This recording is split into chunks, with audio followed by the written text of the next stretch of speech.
All right, the fight against teaching critical race theory in schools is spreading across the country. In Dallas, 2 candidates critical of the curriculum were elected to a local school board.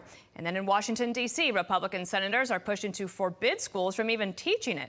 Kendall Qualls is president of Take Charge Minnesota. He joins me now. Let me just show you that Dr. Ben Carson and Governor Kristi Noem have a new op-ed on FoxNews.com in which they say that the biggest cultural challenge of our lifetime is defeating anti-American indoctrination. And then please listen to Senator McConnell and get your thoughts after that.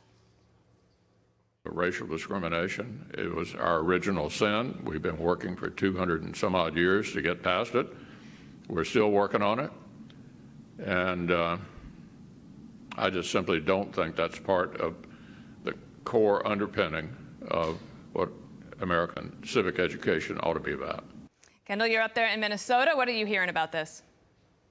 Well, the same thing. I actually have seen and worked with many parents to help them and to train them to fight back against their school boards on critical race theory. But Dana, if I can say, the biggest issue is not necessarily fighting back against it. It's how do we undergird the really foundation that make our country great, what has got us to this point. And it's really rooted in what we're doing at Take Charge, and especially in the Black community, of returning to faith, family, and education.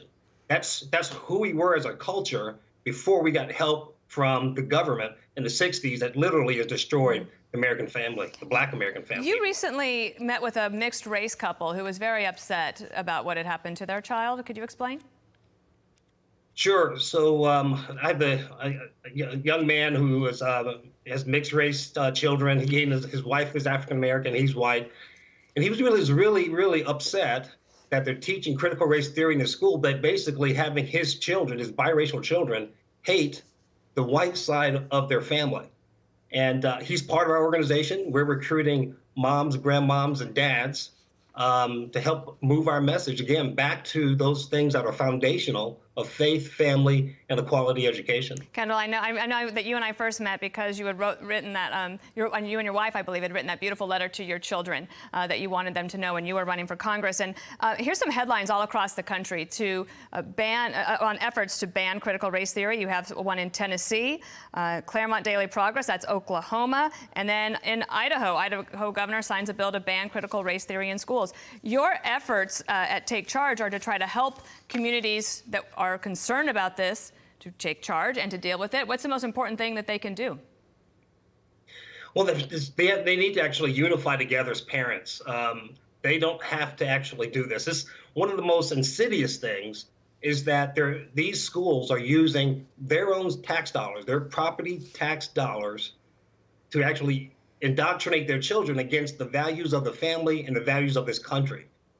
And it's just one of these things is that as they band together as parents and unify, they can stop this immediately. But again, that's just defense. I think the offense approach is how do we start making sure that we're teaching American values and real American history to our students, to our kids.